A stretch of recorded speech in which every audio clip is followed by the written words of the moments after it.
Well, let me go check with my manager. I'll be right back. Give me a moment, please. Have you given any thought to a comfortable monthly budget? That's literally the best price I can get for you. I these numbers, they're good for today. I every one of those has a hidden meaning. I ought to know. I said them for 43 years, and well, I'm going to teach you what it really means. Okay, Ray, I think I can do $34,500 out the door. That's my number. That's where I need to be. If I understand you correctly, Zach, if I can get you 34.5 out the door, we've got a deal today. I can assure my manager we would have a deal today. You're going home in your new car. Yeah, I think I feel comfortable with that number. Yeah, for sure. Well, let me go check with my manager. I'll be right back. Give me a moment, please. Boom. That's number one, Dad. Let me go check with my manager. What does that mean? What does it mean when the salesperson says, let me go check with my manager? What's the hidden meaning? The salesperson is already formulating a plan to increase the price from the 34.5 you're willing to pay to a little more, because dealers are greedy. They get paid off of profit, and they want to make as much profit as they possibly can. So they're going to try and maximize the profit on every deal. So the let me go talk to my manager is an excuse for the salesperson to get up and formulate a plan, formulate what his next move is going to be. Very well, I might go talk to the manager. I might say to the manager, hey, he just offered me 34.5. I think I can get him up to around 36 and a half. Would that be okay with you? The manager is going to say, go do whatever it is you need to do. And then a couple minutes later, I'm going to come back and I got great news, Zach. Great news for you. I went in there and I fought like hell for you. I told my manager, 34 and a half, you're going home in the car today. Unfortunately, I couldn't quite get there. I'm at 36 and a half. We can make that happen, can't we? Why does this tactic work, Dad? Why does this work? Well, it works because as I'm talking to the manager, you're thinking about the new car you're going to go home in, the vehicle that you've set your heart on, that might be sitting in the showroom 10 feet from you. And you're thinking, okay, should I stop at Starbucks on the way home? I mean, you've already taken mental ownership. And now my job is to not only close the mental ownership picture, but have you pay a tad bit more. There's also a little bit of gamesmanship going on, if I'm not mistaken. There's now a third person involved, the mysterious manager, and the salesperson's in between. So the salesperson's kind of getting beaten up by the manager, also getting beaten up by the customer. So it's a little bit of gamesmanship there too, to kind of win you over as the customer, to kind of like feel bad for the salesperson. They're going to bat for you. They're working for you. Like, I feel like that's another part of this as well. Oh, I'm on your side. Wish me luck when I go in to talk to that son of a. I mean, oh God, he was screaming at me, but I took it for you because I want to figure out a way to make this happen. So yes, it's to try and paint the salesperson as your friend, and he's not, and the sales manager as the ultimate enemy. And well, perhaps he is. Okay, so that's what it actually means. What's the counter move? What do I do when the salesperson says I'm going to go talk to my manager? You get up and walk around, look at other cars, think to yourself, create the impression for the salesperson that, well, maybe you're not 100% settled on the car that he's talking to his manager about. But don't anchor yourself to the chair.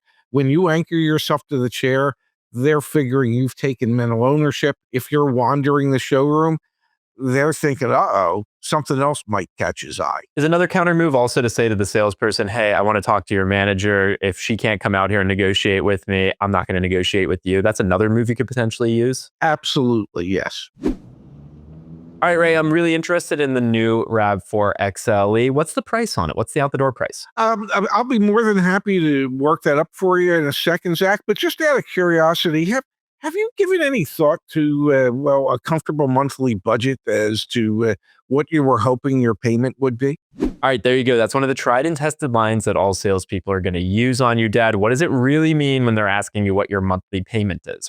They want to deflect you from the out-the-door price, and they want to concentrate on a monthly payment.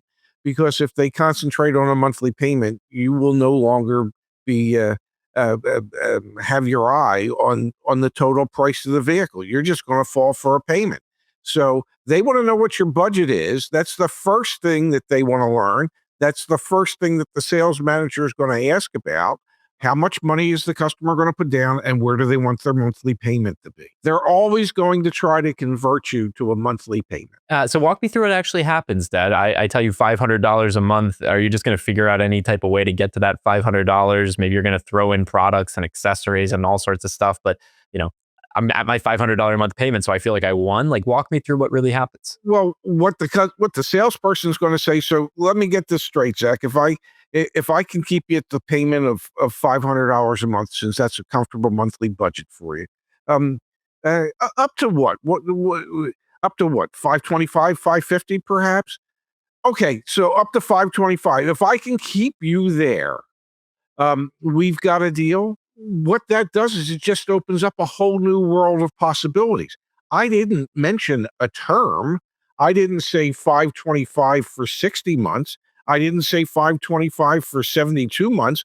It could be 84 months for all we know. So if all you're buying is a payment, it allows them to extend that loan term out so that they can, I don't know, put more money into that payment to have a higher selling price and higher interest charges so that they can collect more money. But there were two things you did there. One was obviously the loan term length not coming into play and focusing on the payment, but you also bumped me, the customer, up on payment. I think it's a little bit easier to swallow going from $500 to $525. $25 doesn't feel like that much money versus if you said to me, hey, the price of the car is $52,000 and I said I wanted to be at 48. $4,000 is a lot of money. Could be the same exact impact over the lifetime of the loan. But I saw that was another tactic you even just used right there. You didn't even name it, but that's one of the tactics that I think happens when you use the monthly payment or fall into the habit of negotiating around monthly payment. So what's the counter move here, Dad? When the salesperson says, "What do you want your monthly budget to be?" What's the counter move? At the moment, Zach, all I'm concerned with is just the out the door price. That's all I want to know. Okay, so that's what you want to say to your salesperson. Uh, Don't worry about monthly budget. We need to establish what the out the door number is first. That has to be acceptable to me before I ever even discuss what my payment options might be. All right, Ray, I really appreciate it. You've gone to your manager a couple times. I know you really want to focus on that monthly budget, but unfortunately, that price is just still too high. Can you do any better? Well, actually, Zach, I've been back there fighting on your behalf. That's literally the best price I can get for you. I was hoping that would work. That does. I mean, really, if push comes to shove, that works, doesn't it? All right, so Dad, what actually does it mean when the salesperson says that actually is the best price? I can't go any lower. My hands are tied. I've been at bat with the manager a bunch of times. Like, what does it actually mean? I'm just trying to set a floor. Okay. I don't really want to go below this number. I'm not saying I can't go below this number, but I just want to, I want to reset your expectations. Your expectations might be that I could get to 32,000 and I'm at 34, whatever the number is. I'm just trying to reset your expectations so that you'll suddenly in your mind compromise between where you wanted to be and where I'm at the moment.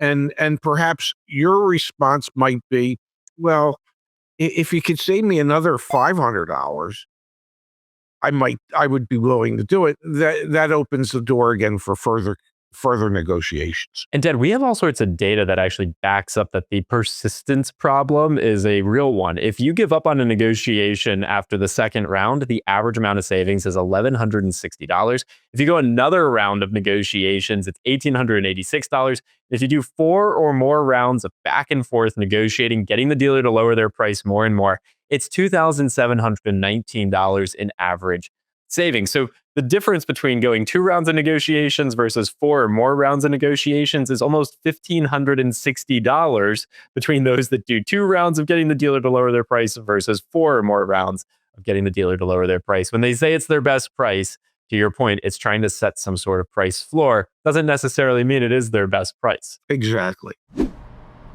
Ray, you've been super helpful with everything. I really appreciate it, but I think I just want to, sleep on it for one night. I just need to think about it for the night. Is that okay? I completely understand that, Zach. We're asking a lot for you to make a decision today, but I got to be honest with you. I mean, there's certain rebates involved here, and well, those expire tonight. So these numbers, they're only good for today. I was hoping you'd be able to make a decision because if you can't, you could lose out on that $1,500 rebate. That's a sizable chunk of change. All right. So, Dad, what does it mean when the dealer says, the car salesperson says, this deal is only good for today?